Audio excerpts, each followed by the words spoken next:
Oh hi. Je sais, il n'y a pas eu de favori fin mars. Et il n'y en aura pas non plus... Non, il n'y a pas eu de favori fin février. En fait, il n'y en aura pas fin mars. Ceux d'aujourd'hui, là, ils font février-mars. Parce que j'ai pas énormément de trucs. J'allais pas faire une vidéo pour d'autres produits. Et probablement, vu comme le mois de mars est déjà engagé et où j'en suis, voilà, ça attendra fin avril, la prochaine. Alors, avant que j'oublie, parce qu'une fois de plus c'est un truc immatériel car c'est une série, je sais pas si vous avez regardé Occupied sur Arte, qui est grosso modo l'histoire, c'est norvégien, c'est complètement génial. C'est la Norvège décide d'arrêter de produire du pétrole et de se consacrer uniquement aux énergies renouvelables. Et la Russie l'envahit pour la forcer à continuer à produire du pétrole avec l'accord de l'Union européenne. Donc ça semble un peu austère vu comme ça. C'est absolument génial. Les acteurs sont géniaux. L'intrigue et c'est bon, faut suivre hein, parce que c'est très politique. Alors c'est pas du tout mon genre de série d'habitude. C'est vraiment pas. Il n'y a pas de zombies, rien. C'est pas bizarre. Il n'y a pas de trucs fantastiques du tout. Mais c'est tellement bien fait quoi. Donc j'avais regardé la première saison qui était passée il y a presque un an, je crois. Et là, la deuxième saison est sortie, donc c'est sur Arte, donc vous pouvez regarder ça sur le replay d'Arte, vous allez sur Arte, vous cherchez Occupied, et en fait, je vous le signale maintenant parce que ça n'est en ligne, rouge à lèvres sur les dents peut-être, ça n'est en ligne que jusqu'au 16 mars, mais il n'y a que 8 épisodes, 8 épisodes, mon dieu, 8 épisodes d'une heure chacun à peu près, ou 52 minutes, un truc comme ça. Donc si vous commencez ce soir, vous avez le temps de tous les regarder avant qu'ils soient plus disponibles, si vous avez vu la saison 1, parce que la saison 1, elle, n'est plus disponible en revanche. Mais si vous avez vu la saison 1 et que vous avez aimé, je vous signale donc que la saison 2 est en ligne et c'est top. C'est voilà, on attend la saison 3 quoi maintenant. Hein. Donc voilà, vachement bien. Ensuite, un truc qui n'est pas de la beauté mais du santé bien-être. Donc je suis toujours j'hésitais même à en parler parce que je veux pas parler de santé. Voilà, c'est pas mon domaine. On devrait pas parler de santé sur internet, enfin, à part si on est médecin, hein, je pense. Et encore même comme ça peut être dangereux parce que les gens font des autodiagnostics. Enfin, moi j'ai tendance à le faire moi-même, donc je connais bien le problème. On a tendance à s'autodiagnostiquer, à s'automédiquer, tout ça. Alors, enfin, si c'est juste pour prendre une aspirine parce qu'on a mal à la tête, ça va, mais pour d'autres trucs, il faut vraiment voir un médecin. Bref, mais quand même, comme ça a quand même fait un gros changement pour moi, je voulais vous en parler. Comme vous savez peut-être, je dors hyper mal. Je me réveille 3 fois par nuit, je dors genre 2-3 heures d'affilée maximum. Des fois je me rendors, des fois je me rendors pas. Donc quand il est 3 heures du matin et que je me rendors pas, le lendemain, vous imaginez, je suis... Là pour le coup, je suis un zombie. Hein. Et alors évidemment, tout le monde va chercher midi à 14h, il faut faire de l'hypnose, machin, je sais pas quoi. Puis j'en parlais avec une amie qui me disait t'as pensé au manque de magnésium? Parce que moi j'avais exactement les mêmes symptômes que toi. Hein. Fatigue, irritabilité, insomnie. Enfin, il y a des symptômes vraiment assez précis. Je dis, bah c'est vrai, t'as raison. Quand j'étais petite, le pédiatre m'en prescrivait systématiquement. J'avais manqué toujours de magnésium. J'en ai pas repris depuis longtemps parce que en général, c'est pas. Vous savez, ceux qui sont en ampoule notamment, moi, du point de vue digestif, c'est pas génial. Du coup, j'avais un peu laissé tomber l'affaire. Et donc, elle m'a parlé, elle, de celui qu'elle prenait. Donc, précisément ce qu'il ne faut pas faire. Allez en parler à votre médecin. Ne demandez pas à une copine ce qu'elle prend et prenez la même chose, mais moi j'étais assez certaine que c'était ça. Elle m'a parlé de celui qu'elle prenait, et qui est donc celui-ci. Alors ça marche, je vous dis pas du tout de prendre celui-ci, je vous signale que sur moi ça fonctionne. Je dis pas du enfin voilà, il y a plein de magnésium en vente en pharmacie, prenez celui qui convient le mieux à votre système digestif, parce que c'est quand même la partie compliquée. Alors le mien c'est donc, quelle est la marque? Le labo c'est Aragan, et c'est Biotique ou Bioptique? Biotique P3. Donc il y a écrit stress dessus, mais qu'est-ce qu'il y a écrit d'autre? Et en fait, il y a 2 sources de magnésium, du magnésium de je sais pas où, et du magnésium marin. Et il y a aussi des acides aminés, du sélénium et du zinc, des tas de vitamine B. Voilà, il faut le garder celui-là, il faut le garder au frigo. Et il y a une cure d'attaque, genre 6 gélules par jour, et ensuite une cure... Bon, pourquoi je suis de cette couleur-là? C'est le violet de la boîte qui fait ça. La balance des blancs est complètement perdue. Bref, donc je ne suis pas du tout... Non, je ne vous donne pas d'indication. Parlez-en à votre pharmacien. Hein, voilà, c'est vendu en pharmacie, donc c'est pas parce que c'est vendu sans ordonnance qu'il ne faut pas demander un vrai conseil. Après, le magnésium, ça reste, à part pour le système digestif, ça reste un truc assez gentil où on ne peut pas tellement se gourer. Qu'est-ce que je regarde dessus? Gna gna gna. Magnésium et ferments lactiques. Ah oui, parce que le fait qu'il y ait des ferments lactiques, c'est bon aussi justement pour la flore intestinale. Et je sais que la mienne, elle est complètement en vrac.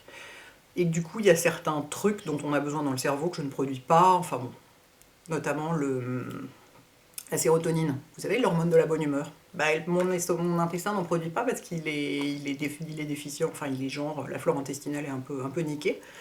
Bref, donc voilà, on est là à se dire, mon Dieu, je dois faire de l'hypnose pour dormir, je dois avoir un psy parce que je fais une dépression saisonnière, je sais pas quoi, puis en fait, ben non, c'est juste le manque de magnésium et de ferment lactique. Je suis pas du tout, alors une fois de plus, je suis pas du tout en train de dire que si vous faites une dépression saisonnière ou que vous dormez pas, ça va être résolu avec du magnésium et des ferments lactiques. Pas du tout, mais pas du tout. Il se trouve que moi, sur moi, ça a résolu une partie des trucs.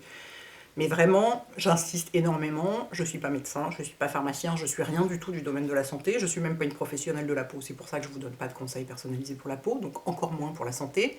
Si vous pensez correspondre à quelqu'un qui manque de magnésium, parlez-en à votre toubib, ou à votre pharmacien si vous avez confiance, si c'est pas juste un vendeur de médicaments, quoi. Moi, ce qui a été très impressionnant sur moi, alors sur le stress, ça marche pas tellement, hein. Et l'irritabilité non plus, j'ai toujours aussi mauvais caractère.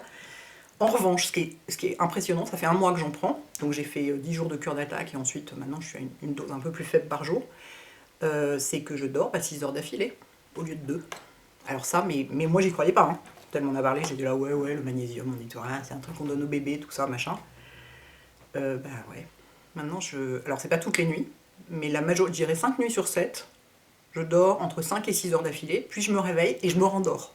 Alors qu'avant, je me rendormais pas éventuellement. Si je me réveillais à 4 ou 5 heures du matin, alors là, c'était mort. Alors que maintenant, je me rendors, quoi. Sans être obligée de reprendre des trucs pour dormir ou je sais pas quoi. Donc ça fait vraiment une très très grosse différence, et du coup une très grosse différence sur la qualité de vie, parce que, enfin, moi j'ai besoin de beaucoup de sommeil. Il m'en faut au moins 8 ou 9 heures, mais comme pas mal de gens finalement, 8 heures, je crois que c'est un peu la moyenne. Donc bref, je voulais vous signaler ça parce que ça a fait un tel changement là ce dernier mois que je me suis dit bon, ça vaut le coup de partager, et je vous dis vous n'êtes pas du tout obligé d'acheter celui-là, donc voilà, celui-là faut le garder au frigo parce que c'est des, il y a des ingrédients frais dedans, je sais pas quoi, c'est pas du tout un truc bio, hein, mais il faut le garder au frigo. Voilà, si vous êtes fatigué, nerveux, irritable, vous dormez hyper mal, vous avez des crampes aussi, parlez-en à votre toubib, on ne sait jamais, c'est peut-être ça. Back to beauty. Alors justement, très, très bizarrement, ce dernier mois, je sais pas à quoi ça tient, je supportais aucun parfum. Mais aucun. Il m'est arrivé de filer un pull au pressing parce que j'avais mis du parfum dessus, un parfum que j'adore habituellement, hein, j'adore toujours autant mes parfums, et que vraiment c'était pas possible, et que je l'ai enlevé et je l'ai filé au pressing, quoi. Tellement, enfin c'était hyper bizarre. Le seul que j'ai pu porter, c'est Cristal. Je vais en mettre, tiens d'ailleurs, j'en ai pas mis ce matin. Alors je fais très attention, hein. J'en mets sur mon pull, et un tout petit coup dans la nuque, mais j'en mets sur la partie arrière de mon corps. Si j'en mets là, ça m'envahit complètement. C'est hyper bizarre, quoi. J'ai une espèce d'intolérance aux odeurs. Enfin, voilà, ce qui va avec mon intolérance à tout en général, hein. Mon Dieu. Mais alors, voilà, mon Cristal bien aimé, que je sais pas depuis combien de temps je le porte. 15 ans, au moins 15 ans. Bah, c'est le seul que je tolère et que j'apprécie. Et là, donc voilà, j'ai porté que ça depuis 1 mois. Ensuite, mascara, très important. Ah, tout le monde veut savoir ce que vaut le Bad Gal Bang de Benefit. Il y a plein de gens qui le détestent, en plus moi je l'aime beaucoup, donc je trouvais ça intéressant de vous en parler. En fait, j'ai découvert 2 mascaras ce mois-ci. J'ai découvert celui-ci et un mascara L'Oréal, je sais plus où je l'avais vu. Je suis allée l'acheter chez Monoprix. Alors, j'ai mis les deux pour vous montrer la différence. J'ai mis, je suis désolée, hein, je regarde dans l'écran de contrôle, je suis obligée, sinon je vois pas si c'est cadré, si on voit que mon nez en gros plan. Sur cet œil-là, j'ai le Benefit, et sur cet œil-là, j'ai le L'Oréal, sachant que le L'Oréal, c'est un mascara waterproof. Donc vous voyez la différence de tenue de la courbure. Ici, la courbure est kiou comme ça, et ici, en fait, c'est exactement, ça résume exactement ce que je pense de ce mascara. S'il tenait la courbure, ce serait un des meilleurs mascaras du marché.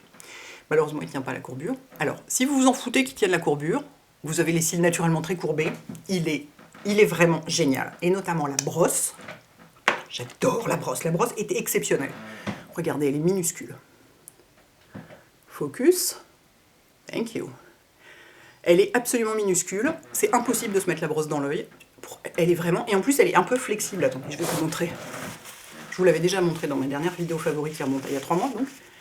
Je venais de le recevoir. Vous voyez, elle est un peu flexible, donc c'est... Alors par contre, quand il est neuf, si vous l'utilisez tel quel, vous allez vous retrouver avec 2 cils collés ensemble, parce que comme beaucoup de mascaras volumateurs, il fait beaucoup de paquets. Donc moi, je l'essuie dans un Kleenex, je vais vous montrer tout ce que j'enlève, hein. Croyez-moi, faut pas avoir peur d'en perdre. bah, vous préférez avoir ça sur le Kleenex que sur vos cils. Ok? Ça, c'est quand il est neuf. Après, au bout de 15 jours, 3 semaines, qui commence à sécher un peu, la pâte commence à sécher un peu, et puis il y en a moins, vous n'êtes plus obligé de faire ça. Mais vous voyez, il est très noir. Là, j'en ai mis qu'une couche. Il fait beaucoup de volume. Il est très réussi. Par contre, bah, il ne tient pas la courbure, donc ça, c'est dommage. Sur moi, qui n'ai pas les cils très courbés. En revanche, en fait, c'est celui que je porte le plus souvent, parce qu'il est facile à démaquiller. Donc on n'a pas besoin de frotter pendant des heures avec 8 millions d'huiles démaquillantes. Il s'enlève bien. Je sais pas, il est agréable à porter d'une certaine façon. Les cils sont super souples. J'imagine qu'on doit pouvoir en remettre une couche, même une fois qu'il est sec. Donc voilà, donc je trouve très bien, hors problème de courbure. Et alors le L'Oréal, c'est le Fall Slash X Fiber Extreme Resist. My God. Qui en fait est en 2 parties, c'est-à-dire qu'il y a une première partie. Alors évidemment, rouge à lèvres. Avant tout ça, bien sûr, je recourbe mes cils. Hein. Ça, c'est un résultat sur cils recourbés ou recourbe cils. Hein. Si je mets pas de cils ou je recourbe pas mes cils, c'est même pas la peine que je mette du mascara.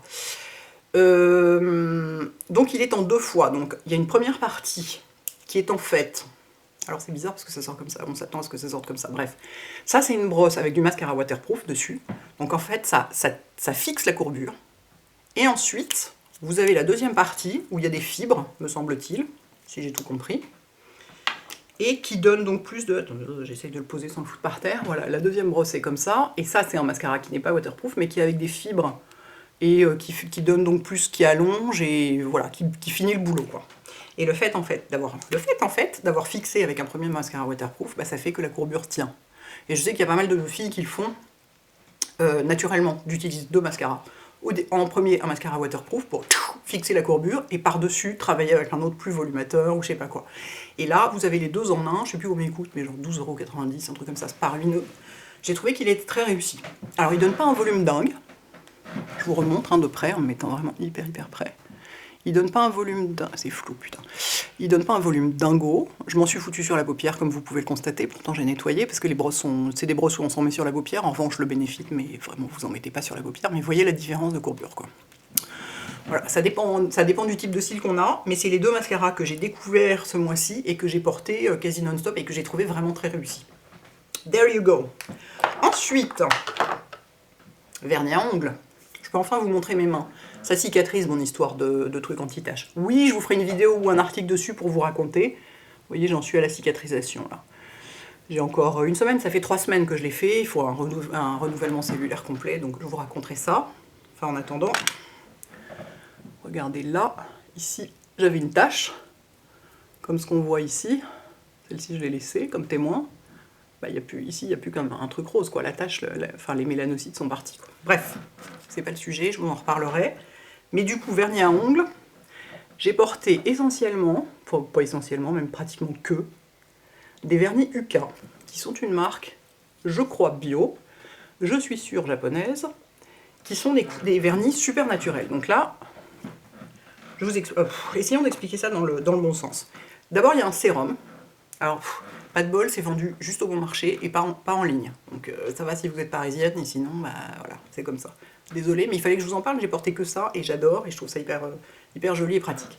Donc il y a d'abord un sérum, qu'on met sur l'ongle nu, quoi. On en met partout, y compris autour, sur toute la matrice et tout, pour aider à ce que les ongles soient solides et poussent bien, etc. Et ensuite, il y a plusieurs couleurs. Alors moi, les 2 que je porte, c'est le 1 et le 2, qui sont faites pour aller selon les couleurs de peau, en fait. Exact, parce que c'est des nudes, et donc c'est fait pour aller selon la couleur de peau. Donc le 1, c'est vraiment, il est très perlescent et nacré, là c'est le 2 que je porte. Vous voyez? Celui-ci. Et j'en ai 4 couches, c'est vous dire, plus du top coat par-dessus. Par contre, alors donc ça a l'air d'être super chiant comme ça à poser, en fait ça sèche très vite. Le sérum déjà c'est comme de l'eau, c'est complètement transparent, c'est un truc, on a vraiment l'impression de mettre de l'eau sur les ongles, ça sèche très vite. Et ça sèche beaucoup plus vite qu'un vernis normal, donc on peut enchaîner les 4 couches assez rapidement. On n'est pas obligé de mettre du top coat par-dessus, mais moi j'aime bien, pour que ça brille encore plus et que ça tienne vraiment bien, j'aime bien en mettre. Donc ça c'est les 2 couleurs qui me vont le mieux, mais il y a d'autres couleurs. Je vais vous montrer ça, qu'est-ce que j'en ai fait? Ah, ils sont là. Il y a d'autres couleurs pour aller avec d'autres couleurs de peau, sur moi ça marche moins bien. Quoique j'ai pas ici le gris, peut-être qu'il fonctionnerait. Vous voyez, au total il y a 5 couleurs. Voilà, il faudrait que j'essaye celui-là quand même, il est possible qu'il marche. Mais j'ai tellement aimé cette espèce de rose là que j'ai quasiment porté que ça. Et en fait, c'est hyper facile à poser. La texture est... J'aime bien la texture, c'est assez épais, je vais vous montrer le pinceau. Le pinceau est bien foutu, enfin c'est pas chiant à poser. Ça va vite. Comme c'est un peu des nudes, on peut pas tellement se louper, vous voyez, c'est un pinceau comme ça, donc il n'est pas trop, ni trop fin ni trop large. Pour moi, c'est juste bien. Assez court, assez ferme, pratique à manier. Enfin, vraiment, voilà. Et alors surtout, du coup, j'ai arrêté de mettre en base ma base Vitry pour fortifiante et tout, mon soin réparateur durcisseur. J'ai rien contre, simplement comme il y a du formaldéhyde dedans, et c'est ce qui fait que ça durcit les ongles, du coup ça les jaunit vachement. Et c'est galère parce que du coup on est obligé de mettre une base blanchissante sous certains nudes pour pas que ce soit trop jaune et tout. Et là, depuis que j'utilise, ça fait quand même... c'est fou combien de temps que je les utilise. Ouais, ça fait je pense un mois que je les utilise, donc j'ai plus du tout utilisé ça, j'utilise juste le sérum en base. Mes ongles sont pas devenus plus fragiles ni rien, donc a priori le produit marche, parce que moi j'ai les ongles naturellement qui se dédoublent vachement, qui sont assez cassants et tout, et là ils sont, non, ils sont en bonne forme quoi. Donc voilà, je voulais vous signaler ça, parce que pour les adeptes des manucures très légères et très délicates et tout, j'aime beaucoup le résultat que ça fait, je trouve ça hyper joli quoi. Et si on n'en met qu'une couche, et ben ça fait juste, on peut en mettre qu'une couche, hein. Moi j'en ai mis 4 couches parce que je voulais plus d'intensité, si on peut dire, hein, parce que ça reste quand même vachement discret. Mais si on n'en met qu'une couche, c'est juste naturel et ça fait propre, quoi, en fait, c'est ça. Ça fait les mains naturellement soignées, sans forcément avoir l'air d'être hyper manucuré. J'aime beaucoup l'idée, quoi. Voilà, elle est contente, la dame. Et enfin, j'ai 2 nettoyants que j'adore ce mois-ci. J'en ai un qui me sert de... c'est le Pai Skincare. Vous connaissez Pai Skincare, ça c'est une marque bio pour le coup, anglaise. Vous connaissez sûrement l'huile de rosier sauvage. Beaucoup de gens connaissent la Rose Hip Oil de Pai Skincare, qui est hyper agréable, que j'ai pas mal utilisé un certain temps. Et ça, c'est le nettoyant doux hydratant Camélia et Rose. Et c'est la gamme Instant Calm, donc c'est la gamme pour peau sensible. Donc je l'utilise, je démaquille mon visage à l'huile. Enfin, oui, je fais un premier... Enfin, si je suis maquillée, plus l'habitude de faire des vidéos favoris, la dame, hein, plus du tout l'habitude. Si je suis maquillée, ce qui est le cas la plupart du temps, je me démaquille à l'huile, je rince, et ensuite je fais un deuxième nettoyage avec ça, parce que quand on porte du fond de teint dans lequel il y a un SPF, qu'on vit en ville, il y a de la pollution, etc., il vaut mieux, enfin, moi je l'ai constaté sur moi, deux nettoyages valent mieux qu'un, et la peau est plus propre après, quoi. Et j'adore ce produit parce qu'il est évidemment très très doux. Et l'odeur, attendez, je vais remettre un petit peu sur ma main parce que là on ne voit pas. C'est une crème, hein. Vous voyez, c'est une crème comme ça. Et l'odeur est exceptionnelle. Pardon. Ça sent le citron. Voilà. Elle est contente la dame. Ça sent le citron. Oh mon dieu, mais c'est... Oh, ça fait tellement de bien, c'est tellement vivifiant et rafraîchissant. Et en même temps c'est super doux. Vous pouvez évidemment... J'ai pas essayé de me démaquiller avec. Je pense pas que ce soit fait pour. C'est un nettoyant, c'est pas un démaquillant. Je suis pas sûre que ça enlève très bien le mascara. Mais j'ai pas essayé, peut-être que oui. Mais vous pouvez complètement en mettre autour des yeux. Enfin, c'est hyper doux. Et ce parfum, oh, cette odeur de citron est exceptionnelle. Et il y en a un autre, alors je l'ai utilisé juste une fois, hier soir. Mais j'ai tellement adoré que je me suis dit, il faut que j'en parle dans ma vidéo. Tant pis si j'ai pas expérimenté tous les aspects du truc. C'est le nettoyant à l'immortel de l'Occitane, dans la gamme Immortelle Divine. Et alors lui par contre c'est un démaquillant, genre, vous voyez c'est comme un baume, c'est un baume huileux. Et là c'est pareil, déjà la texture, les baumes huileux c'est hyper agréable, vous savez c'est un peu comme le Take the Day Off de Clinique, si ce n'est que la texture est un peu plus fine, ce genre de truc. Et c'est pareil, ça sent hyper bon. Alors que Dieu sait que les mortels ça pue hein, quand même. Enfin, si vous prenez de l'huile essentielle d'immortel, vraiment ça pue, donc il y a du parfum dedans hein, bien sûr. C'est hyper agréable, c'est légèrement floral. C'est très frais et c'est un... Hier, j'étais pas maquillée, donc j'ai nettoyé mon visage avec ça. Donc voilà, si je suis maquillée, je fais huile en premier et crème en second. Et si je suis pas maquillée, ce qui est trop rare, du coup, j'utilise pas assez souvent ça, mais j'ai une autre idée d'utilisation. J'utilise un baume démaquillant et oh, mais tellement agréable à utiliser, vraiment, mais très très doux. Pareil, c'est bon, comme tous les baumes démaquillants, toutes les huiles qui sont réussies s'émulsionnent parfaitement à l'eau. Donc ensuite, soit vous mettez un peu d'eau dessus, vous émulsionnez et ensuite vous rincez. Moi j'ai la flemme, donc je rince directement, mais avec un gant de toilette. Pour vraiment, je fais pas juste des splashes d'eau, que ce soit avec l'huile démaquillante, avec la crème ou avec les baumes démaquillants, je rince toujours de la même manière. J'émulsionne pas parce que ça me saoule, alors qu'il faut le faire, mais bon, c'est pas grave, ça fait 15 ans que je fais ça et ma peau est très bien, donc a priori on peut se passer d'émulsionner si on rince bien. Donc pour bien rincer, donc le splash d'eau c'est chiant parce qu'on s'en fout jusqu'au genou, et en plus ça rince moyennement, certaines textures un peu épaisses, ça les rince pas bien, il faut vraiment un gant de toilette.